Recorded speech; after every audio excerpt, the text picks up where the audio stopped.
Hello viewers, welcome to Telugu audio stories. మీరు కనుక channel first time చూస్తున్నట్లయితే ఛానల్ సబ్స్క్రైబ్ చేయండి, లైక్ చేయండి. అలానే ఈ స్టోరీపై మీ విలువైన ఒపీనియన్ని కామెంట్ రూపంలో తెలియజేయండి. ఇక కథలోకి వెళ్దామా? ఎపిసోడ్పై మీ అభిప్రాయాన్ని కామెంట్ రూపంలో తెలియజేసి వీడియో రీచ్కి మరింత సహకరించగలరు. ఎగరటం నేర్పిన మీకు కట్టేయడం చేత కాదు, భయంతో బ్రతికే నాకు కోపం చూపడం చేత కాదు. ఐరా అవాయిడ్ చేయడమే నాకు నచ్చటం లేదు. దాని వెనక కారణం బాధపడేదే అయితే నేను తీసుకోలేను అని నొచ్చుకుంటూ చెప్పి మైత్రి దగ్గరికి వచ్చిన వసుధ గారు, నీ లగేజ్ ఐరా రూమ్లో పెట్టావా అంటూ అడిగితే, ఐరా పాప రుద్ర ఒకే రూమ్లో ఉంటున్నారని తెలిస్తే ఇంకేమన్నా ఉందా అనుకుని దడుచుకున్నట్టే ఉలికి పట్టుతో బెదురుగా చూసి, అవునవునత్తయ్య, నా బ్యాగ్, డాక్టర్ బ్యాగ్ వదిన రూమ్లోనే పెట్టాను అంటూ మైత్రి వసుధ గారి ప్రశ్నకి చక్కగా అబద్ధం వల్లిస్తే మేనకోడలి సపోర్ట్‌కి పెదవి బిగించి మురిపెంగా చూస్తున్నారు ప్రమోద్. రూమ్ కింద పైన అంటూ వసుధ మళ్ళీ అడుగుతూ ఉంటే, పైనే అత్తయ్య, అన్నయ్య రూమ్ పక్కనే. వదిన పనికి అనుకూలంగా ఉంటుందని పైన తీసుకుంది అంటూ చెప్పినకి ఫెవికాల్ వేసినంత స్ట్రాంగ్‌గా చేసింది మైత్రి. మైత్రి చెప్పిన దానికి ట్రీట్మెంట్ కోసమేనా అన్నట్టు ప్రమోద్ గారిని చూస్తే చిన్నగా కళ్ళార్పి నవ్వుతూ దగ్గరికి వచ్చిన ప్రమోద్ గారు, మీ అత్తయ్యకి నేను హెల్ప్ చేస్తాను, నువ్వెళ్ళు, మీ లగేజ్ కూడా సర్దుకోవాలి కదా అనడమే, సరే మావయ్య అంటూ వసుధ గారి బుగ్గకి ముద్దు పెట్టి, మావయ్య మీ ఠాయిలా భలే తీయగా ఉంటారు అని మెచ్చుకుంటూనే లేడీల పరుగులు పెట్టింది మైత్రి. మిఠాయి అన్నందుకు ప్రమోద్ గారి మొహం సిగ్గుతో దూర ఎరుపు రంగు అలుముకుంటే భర్త నొలి సిగ్గుకి సో స్వీట్ అంటూ మైత్రిని తలుచుకుని మురుస్తూనే, అదెప్పుడు ఇలా సంతోషంగా ఉండడానికి మనం ఏదో ఒకటి చేయాలి. ఈ విధంగా అన్నా ఆ ఇంట్లో మార్పు వస్తే నెక్స్ట్ జనరేషన్స్ వాళ్ళైనా సంతోషంగా ఉంటారు అన్నారు వసుధ భర్త చేతులు తన చేతులతో కలుపుతూ. తప్పకుండా వసు, నెక్స్ట్ జనరేషన్ కోసం కాదు, నా భార్య నవ్వుతూ తన వాళ్ళని తిరిగి కలుసుకోవడానికి ఏదైనా చేస్తాను అంటూ అర్థోక్తిగా పలికారు ప్రమోద్. రూమ్కి వచ్చిన ఐరా పాపకి మిస్టర్ మేధావి ల్యాప్టాప్తో మిషన్ లెక్క బిజీగా కనిపిస్తే, ఆల్రెడీ ఫ్రెష్ అయి ఉన్నదే కేవలం రుద్ర కోసమే వచ్చింది కానీ కదపాలంటే ఫస్ట్ టైం భయం ముందుండి తనని వెనక్కి తోస్తూ ఉంటే, ఛా, ఇటువంటి చెత్త సిచ్యుయేషన్ లైఫ్లో రాకూడదు, నా ప్రియమైన బీస్ట్తో ప్రియంగా ఉండలేకపోతున్నాను అని ఇరిటేట్ అవుతూనే తన భయాన్ని లోనే కప్పిపెట్టి కేర్ షీట్తో డాక్టర్ లెక్క బీస్ట్ బాబు దగ్గరికి వచ్చింది ఐరా పాప. కార్నర్గా హెడ్ రైజ్ చేసి ఒంటి కన్నుతో ఏంటి అన్నట్టు చురుగ్గా చూస్తే బదులుగా మాట పలకకుండా కేర్ షీట్ చూపిస్తూ ఉంటే అవసరం లేదన్నట్టు మళ్ళీ ఆ ఒక్క కన్ను కూడా స్క్రీన్ మీద నిలిపాడు రుద్ర.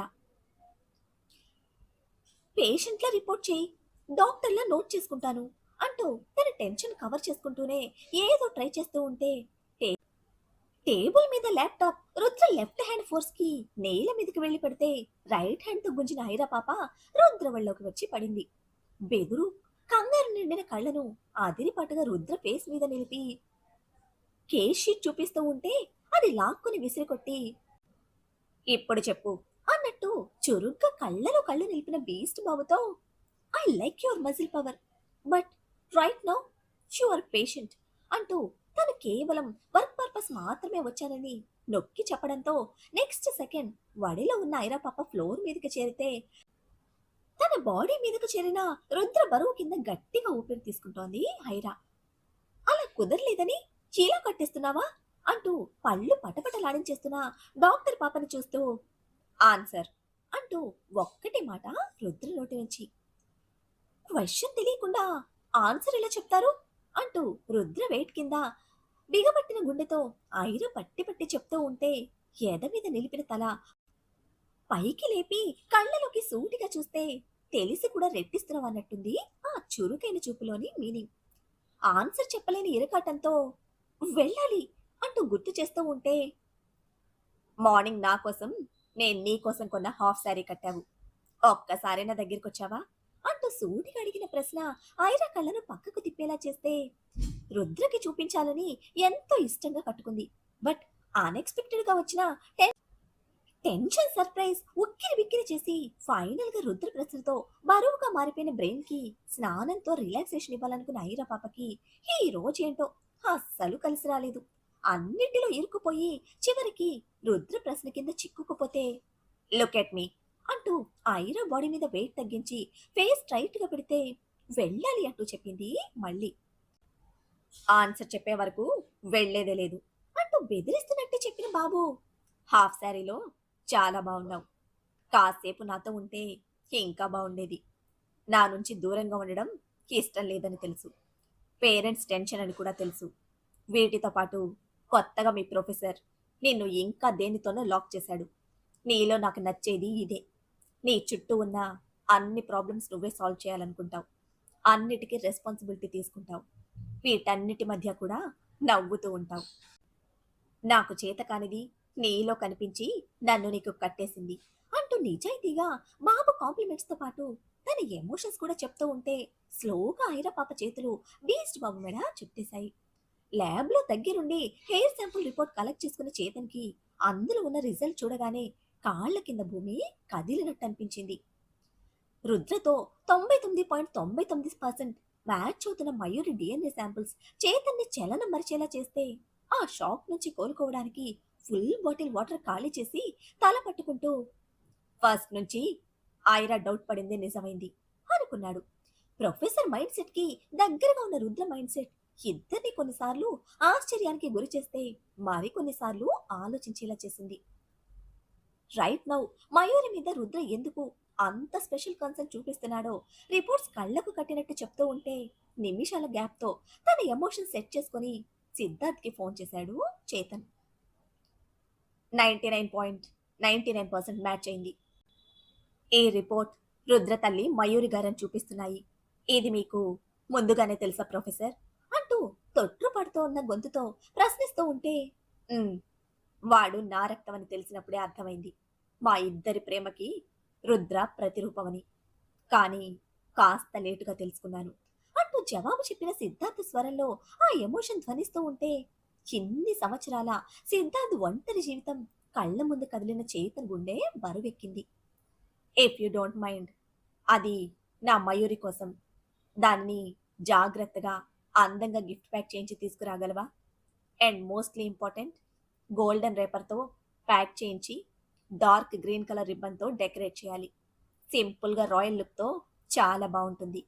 మయూరికి అలాగే ఇష్టం అంటూ తన్మయత్వంతో సిద్ధార్థ్ చెప్తూ ఉంటే చేతన్ కళ్ళలో నీళ్లు తిరుగుతూ ఉన్నాయి.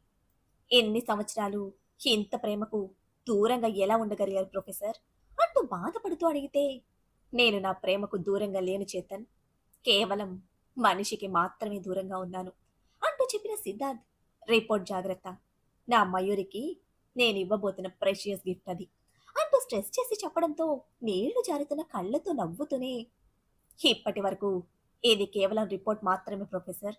ఇప్పుడే దీని వాల్యూ చాలా బరువుగా ఉంది. జాగ్రత్తగా తెచ్చిస్తాను అంటూ చెప్పాడు చేతన్. ఢిల్లీ ఎయిర్పోర్ట్లో దిగగానే వినోద్ గారి కోసం ఫోన్ చేశాడు శిఖర్. 1, 2, 3 అంటూ వరుసగా చేస్తూనే ఉన్న ఫోన్ స్విచ్ ఆఫ్ వస్తూ ఉంటే ఇక అనుమానం లాంటి కంగారుతో రంజని గారికి చేస్తే మాట్లాడే మనిషి లేని ఇంటి నుంచి ప్రశాంతత కోరుకుంటూ గుడికొచ్చి పూజ పూర్తి చేసుకుని అక్కడే వచ్చిపోయే భక్తులను చూస్తూ కూర్చుని ఉంటే శిఖర్ నుంచి ఫోన్ కావడంతో డ్రైవర్ ఫోన్ తీసుకొచ్చి రంజనికిచ్చి పక్కకు వెళ్ళాడు. ప్రత్యేకంగా తన కోసం చేసేది కేవలం రుద్ర మాత్రమే. గుడికి వచ్చే ముందే మాట్లాడితే ఏదైనా ముఖ్యమైన పనుంటే మాత్రమే శిఖర్ రంజని గారికి ఫోన్ చేస్తాడని తెలిసిన రంజని ఆన్సర్ చేసి గుడిలో ఉన్నాను శిఖర్ అని చెప్తూ ఉంటే డిస్టర్బ్ చేసినందుకు సారీ ఆంటీ, అంకుల్ కోసం ట్రై చేస్తున్నాను, మీతో పాటు ఉన్నారా అని అడుగుతున్న శిఖర్తో "ఉహుం, ఆయన నిన్న రాత్రి నుండి పొలంలోనే ఉన్నారు. డ్రైవర్ని పంపిస్తే కోప్పడ్డారని నేనే వెళ్ళాను తీసుకురావడానికి. కానీ ఎందుకో అక్కడే ఉండడానికి ఇష్టపడుతున్నారు. ఇంటికి వెళ్ళి క్యారేజ్తో మీ అంకుల్ దగ్గరికి వెళ్తాను. అప్పుడు కాల్ చేయనా అంటూ రంజని గారు ఎదురు అడుగుతూ ఉంటే మాతో ఒక్క మాట చెప్పొచ్చు కదా ఆంటీ అని ఒక్కసారిగా చుట్టేసిన నిశ్శబ్దంలో నిస్సత్తువతో అడిగాడు. ప్రతిసారిలా కాదు శిఖర్, ఈసారి ఆయన దేనికో చాలా హైరాణ పడుతున్నారు. అది తెలుసుకోవడానికి ప్రయత్నించి ఓడిపోయాను. ఆ సమాధి వదిలి రావటం లేదు. ఒంటరిగా ఉండడం అవసరం అనిపించింది. అందుకే మీ ఎవ్వరికీ చెప్పలేదు అంటూ అంటూ వివరిస్తూ ఉంటే, సరే ఆంటీ, మీరింటికి వెళ్ళండి, నేను అంకుల్ని తీసుకొని ఇంటికి వస్తాను అని చెప్తూ ఉంటే, మైత్రిని ఒక్కదాన్నే వదిలి మళ్ళీ ఢిల్లీ వచ్చావా అంటూ కొంచెం కోపంగానే అడిగారు రంజని. లేదాంటీ, మీరు టెన్షన్ పడకండి, అమ్మ నాన్న ఆల్రెడీ వెళ్ళిపోయారు, నేను ఇప్పుడే ఫోన్ చేసి మాట్లాడాను. రుద్ర ఒక పని చెప్పాడు, ఇప్పుడు వాడికి ఇదంతా నేను చెప్పలేను కదా, అందుకే నేనే వెళ్తాను అంకుల్ దగ్గరికి అంటూ అబద్ధంతో మేనేజ్ చేస్తూనే రంజని గారితో మాట్లాడి కాల్ కట్ చేసిన శిఖర్ డైరెక్ట్ గా వినోద్ గారి కోసం పొలం దగ్గరికి బయలుదేరాడు. తనని ప్రేమగా చుట్టి ఐరా చేతులను ఐ కార్నర్ గా అబ్జర్వ్ చేసిన రుద్ర పెదవులు సన్నగా సాగి అంతలోనే ముడుచుకొని మళ్ళీ ఐరా కళ్ళలోకి సూటిగా చూస్తూ, నాకు కావలసిన ఆన్సర్ కూడా నీ దగ్గరే ఉంది అన్నాడు చెప్పాలి అన్నట్టు.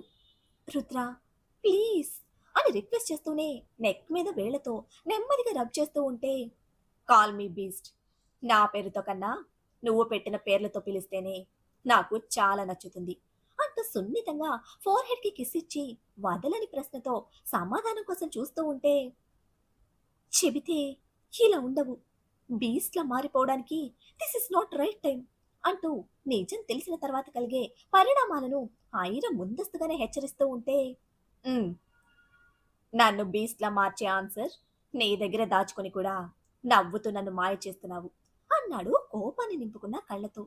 Rudra please try to understand, కొన్ని చెప్పాలి అంటే కొన్ని తెలియాలి, నేనే కన్ఫ్యూజన్లో ఉండి నీకు ప్రెషర్ ఇవ్వలేను, రైట్ టైం కోసం వెయిట్ చేశాను అంటూ ఐరా సమర్థించుకోవడానికి చూస్తూ ఉంటే, ఎంత ఆలోచించినా నువ్వు ఒక్కటి మర్చిపోయావు, నన్ను బీస్ట్లా మార్చే ఆన్సర్ నీ నుంచి కాకుండా మరొకరి నుంచి తెలిస్తే సిచ్యువేషన్ నువ్వు హ్యాండిల్ చేయలేవు అంటూ ఇండైరెక్ట్ గా నన్ను కంట్రోల్ చేసేది నువ్వు మాత్రమే అంటూ రుద్ర హెచ్చరిస్తూ ఉంటే భారం నిండుకున్న కళ్ళను బాధగా మూసుకుంటూ రుద్ర మెడ చుట్టేసి గట్టిగా తనకి హత్తుకుంటూ, నా అనుమానం నిజమైంది అంటూ తడబడుతున్న గొంతుతో నెమ్మదిగా పలికింది ఐరా. అది చెవికి వినబడడమే రుద్ర ఐరాను వదిలి లేచి నిలబడితే, నెమ్మదిగా కన్నీటి తెరలు అలుముకుంటున్న కళ్ళతో ఐరా నేల మీద నుంచే రుద్రని చూస్తూ ఉంటే, అబద్ధమని చెప్పు అన్నాడు ఎక్కి వస్తున్న కోపాన్ని అణిచిపెడుతూ. ఇట్స్ ట్రూ అంటూ చెప్పిన ఐరా బాధగా కళ్ళు మూసుకుంటే రివ్వున ఐరా రెక్క పట్టుకుని లేపి నిలువునా కుదేసి, వాడు నా తమ్ముడు, చిన్నవాడు, తెలిస్తే తట్టుకోలేడు, అబద్ధమని చెప్పు అంటూనే డాక్టర్ పాప కంఠాన్ని బిగిస్తున్న రుద్రలో తెరలు తెరలుగా ఆవేశం హెచ్చరిల్లుతూ ఉంటే, నిలువరించలేని ఆవేశం వెనక రుద్ర సున్నిత మనసుని చదువుతూనే కళ్ళు తెరిచిన ఐరా, మీ ముగ్గురు మధ్యన రిలేషన్ సరిగా లేదు రుద్ర, అదే నన్ను అనుమానించేలా చేసింది, నీకు నీ తమ్ముడికి అంకుల్కి మధ్య ఏదో రహస్యం ఉందని మొదలు పెట్టాను, బట్ నువ్వు ఏ రోజైతే ఓపెన్ గా నీ గురించి చెప్పావో ఆ రోజు అర్థమైంది, అంకుల్ ప్రేమలో డిఫరెన్స్ లేదు, మీరెంచుకున్న మార్గాలలో మిమ్మల్ని ఎంకరేజ్ చేశారని, నిన్ను మిషన్లా కాకుండా ఇంటి పెద్ద కొడుగ్గా తన తర్వాత మెహతా వారసుడిగా నిలుపుకున్నారని, ఆ రోజు అక్కడి అన్నిటికీ ఫుల్ స్టాప్ పెట్టాను అంటూ ఎక్స్ప్లెనేషన్ ఇస్తూనే రుద్ర షర్ట్ పైన 2 బటన్స్ తీసి నెమ్మదిగా రైట్ సైడ్ చెస్ట్ మీద ఉన్న గాయం తాలూకు మచ్చ మీద వేలుని నిలిపిన ఐరా, చిది నన్ను మళ్ళీ అనుమానించేలా చేసింది అంటూ చెప్పడమే ఐరాను విసురుగా తోసేస్తే నేలకి కాకుండా నేరుగా సోఫా కుషన్ కి కొట్టుకొని సోఫాలోనే పడింది. కుదురుగా ఒక చోట నిలవనీయని ఆవేశం నిలువెల్లా రగులుతూ ఉంటే రూమ్ లో పెద్ద పెద్ద అడుగులతో చక్కర్లు కొట్టిన రుద్ర నిమిషం గడవక ముందే మళ్ళీ ఐరా దగ్గరికి వచ్చి, ఏది అబద్ధమని చెప్పు అంటూ తన మీదకి వంగి సోఫా ఎడ్జెస్ మీద హ్యాండ్స్ బిగిస్తే, నీ ఆవేశం నేను తీసుకోగలను బీస్ట్, నాతో పాటు చావు కూడా తీసుకుంటే అంటూ రుద్ర ఎమోషన్ ని కార్నర్ చేయడమే తనను చెంపకు పెట్టి చాచిపెట్టి కొట్టిన రుద్ర, నా వాళ్ళు కేవలం నా వాళ్ళు మాత్రమే, నన్ను దాటి నా వాళ్ళ వరకు రావాలి అంటే ఆలోచించాలి, అది మనిషైనా చావైనా సరే, నా ఎమోషన్ పూర్తిగా తెలిసింది, తీసుకోవాల్సింది నువ్వు మాత్రమే, వాటితో నన్ను లాక్ చేసి ఆడుకోవాలని చూడకు అంటూ రక్తం గూడు కట్టినట్టు ఎర్రగా మండుతున్న కళ్ళతో ఉరుముతూనే, ఇది అబద్ధమని చెప్పు అంటూ అడిగాడు గాండ్రింపుగా. నరాలు తేరి కనిపిస్తున్న రుద్ర ఎమోషన్ కి అతని 2 చెంపల్ని అరచేత బిగించి, రిపోర్ట్ అబద్ధం చెప్పదు రుద్ర, వేద్ చిన్నవాడు, ఈ నిజం తనని నీ నుంచి దూరం చేయదు, తనకు తెలియాల్సిన అవసరం కూడా లేదు, బట్ నువ్వు తెలుసుకోవాల్సిన అవసరం ఉంది. నీ చెస్ట్ మీద ఈ మార్క్ గురించి అంకుల్ చెప్పింది అబద్ధం. నీ బాడీ స్కానింగ్‌లో నేను చెక్ చేశాను. నీకు ఎటువంటి సర్జరీ జరగలేదు. ఇది కేవలం నీ శరీరాన్ని చీల్చిన గాయం తాలూకు మచ్చ మాత్రమే. తల్లి పొత్తిళ్లలో ఉండే నీ చిన్ని ప్రాణాన్ని బాధపెట్టిన ఇంత పెద్ద గాయం వెనుక కారణం తెలుసుకోవాలని వెయిట్ చేశాను. నీ నుంచి ఏదీ దాయాలని కాదు అని చెప్తూనే ఉంటే సోఫా ఎడ్జ్ మీద రుద్ర ఆవేశంగా విసిరిన పిడికిలికి కంపించిన సోఫా ఐరను బీతిల్లేలా చేస్తే అదిరిపడుతూ సోఫాల నుంచి నేల మీదకి దూకినట్టే లేచి రుద్రుడై వేగంగా అడుగులు ముందుకు వేస్తున్న రుద్రను వెనక నుంచి గట్టిగా చుట్టేసింది. Please Rudra, try to understand. ఇప్పుడు నీ ఆవేశం నీతో పాటు ఎవ్వరికీ మంచిది కాదు. ఫ్యామిలీస్ అన్నీ ఇక్కడే ఉన్నాయి. Please control your self. ఈ నిజం మన భవిష్యత్తును ప్రశ్నించదు, మార్చబోదు. నీ తమ్ముణ్ణి నీకు దూరం చేయదు. ప్రస్తుతానికి వేధిస్తున్న ప్రశ్నలకు గడిచిపోయిన గతంలో ఆన్సర్ వెతకడానికి దొరికిన ఒక అవకాశం మాత్రమే అంటూ కన్విన్స్ చేయడానికి ట్రై చేస్తున్న అమ్మల చేయి పట్టి విసురుగా ముందుకు లాగి నిలబెట్టి, గతం ఏదైనా సరే భవిష్యత్తు నాది, నేను కోరుకున్నట్టే ఉంటుంది అనేసి యాక్సెప్ట్ చేయలేని ఉద్వేగంలో 4 అడుగులతోనే గుమ్మం దాటేశాడు రుద్ర. ఉప్పెనలా ముంచెత్తుతున్న ఆ ఉద్వేగం వెనుక రుద్ర సున్నితమైన మనసు లోతులు పూర్తిగా తెలిసిన ఐరా కన్నీళ్లతో సోఫాలోనే కూలబడి, తమ్ముడు నీవాడు కాదు అని చెప్తేనే ఒప్పుకోలేకపోతున్నావు. అసలు ఆ కుటుంబమే నీది కాదు అని తెలిస్తే అంటూ ప్రశ్నించుకుంటున్న ఐరా గొంతులో నుంచి తర్వాతి అక్షరం బయటకు రాలేదు. భయంగా ఉంది బీస్ట్. నువ్వు ఏ విధంగా ప్రెషర్ తీసుకున్నా, నీలోని బీస్ట్ బయటకు కనిపించినా అమ్మ యాక్సెప్ట్ చేయలేదు. దేనికోసం నేను నిన్ను దూరం చేసుకోలేను. నిజాన్ని నువ్వు యాక్సెప్ట్ చేయాలి. అప్పుడే అన్నీ అనుకున్నట్టు జరుగుతాయి అంటూ ఒక నిర్ణయానికి వచ్చిన దానిలా లేచి వెళ్లి ఫేస్ కడుక్కుని వచ్చిన ఐరా పాపకి బయట నుంచి వినిపిస్తోంది మైత్రి గొంతు. ఓపెన్లో ఉన్న డోర్కి ఎందుకు టెన్షన్ పడుతున్నావు అంటూ మైత్రి ముందుకు వచ్చిన ఐరాకి రూమ్ గురించి వసతి గారు అడిగింది చెప్పి, బయటుంటే ఏదో ఒకటి చెప్పొచ్చు, ఇంట్లోనే ఉంటే అంతే. ఇక అబద్ధం చెప్పడం నా వల్ల కాదు వదినా అంది ముఖం దిగులుగా పెట్టి. It's okay my dear mother, అమ్మకి నేను ఇప్పుడే నిజం చెప్తాను అంటూ ఐరా మైత్రితో పాటు కిందకి వస్తూ ఉంటే బిట్టుతో పాటు అప్పుడే ఇంట్లోకి వస్తూ కనిపించారు నీలిమ అశోక్ గారు. అత్తయ్యా అని అరుస్తూ ఎగురుకుంటూ ఎదురు వస్తున్న మైత్రిని, మెట్ల మీద పరుగులేంటే అంటూ నీలిమ గారు కసురుతూ ఉంటే, మెట్ల మీద చూసుకోవాలి కదా అమ్మా అంటూ అశోక్ గారు నెమ్మదిగా చెప్తున్నారు. చూసుకుంటే స్లో అయిపోతాం మావయ్య అంటూ చెప్పిన మైత్రి నవ్వుతూ వచ్చి ఇద్దరిని చుట్టేస్తే కీచురాయి కేక పెట్టినట్టు ఇల్లంతా ప్రతిధ్వనిచ్చిన మైత్రి ఆనందానికి రూమ్ లో నుంచి పొలోమంటూ బయటకు వచ్చారు మొత్తం బ్యాచ్. ఎవరే అది అంత దడుచుకునేలా అరుస్తున్నావు అంటూ వచ్చిన దమయంతి గారికి ఆ వెనకనే వచ్చిన వసుధ, ప్రమోద్ గారితో పాటు ఫ్యామిలీ మొత్తానికి కాబోయే అత్తమామలను మైత్రి పరిచయం చేస్తే పరిచయాలు పలకరింపుల మధ్య మళ్ళీ కోలాహలంగా మారిన ఇంటిని పైనుండే చూస్తున్నారు మయూరి. చిన్నగా మైత్రి తొడ మీద గిల్లిన ఐరా పైకి కళ్ళతోనే చూపిస్తూ ఉంటే, అమ్మో అరుంధతి, నా వల్ల కాదు వదినా అంది గుండెల మీద చేయి వేసుకుంటూ. ముగ్గురం వెళ్దాం అంటూ ఐరా కావ్యను కూడా కదిలిస్తే, మేనమామకి తప్ప ఇంకా దేనికి భయపడని కావ్య అడుగు ముందుకు వేసింది. అలా కూడబలుకొని ముగ్గురుగా పైకి వెళ్లి మయూరి గారిని మాటలతో మాయ చేసి కిందకి తీసుకురావడంలో విఫలం కావడంతో మాయలకి మంత్రాలకి లొంగదు ఈ అరుంధతి అన్నట్టు మయూరి గారి దగ్గర ఉడకని పప్పులకి ఓటమి అంగీకరిస్తున్న ముగ్గురి మొహాలు మాడిపోయాయి. మరి మరి మైత్రి పెళ్లి విషయంలో మయూరిని ఇన్వాల్వ్ చేసిన ఐరపాప బుర్రలోని ఆ ప్లాన్ ఏమిటి? తమ్ముడు తనవాడు కాదు అన్న నిజాన్ని రుద్ర యాక్సెప్ట్ చేస్తాడా? వినోద్ గారిని కలిసిన శిఖర్ ఆయన నుంచి ఏం తెలుసుకుంటాడు? రుద్ర జన్మ రహస్యం ఎవరి నుంచి రుద్రకు చేరుతుంది? ఐరా విషయంలో జరిగింది తెలుసుకున్న వసుధ రుద్రని యాక్సెప్ట్ చేస్తారా? ఏం జరుగుతుందో తెలియాలంటే నెక్స్ట్ ఎపిసోడ్ని ఫాలో చేయండి. అలానే ఈ ఎపిసోడ్ని లైక్ చేయడం మాత్రం మర్చిపోకండి. Bye friends.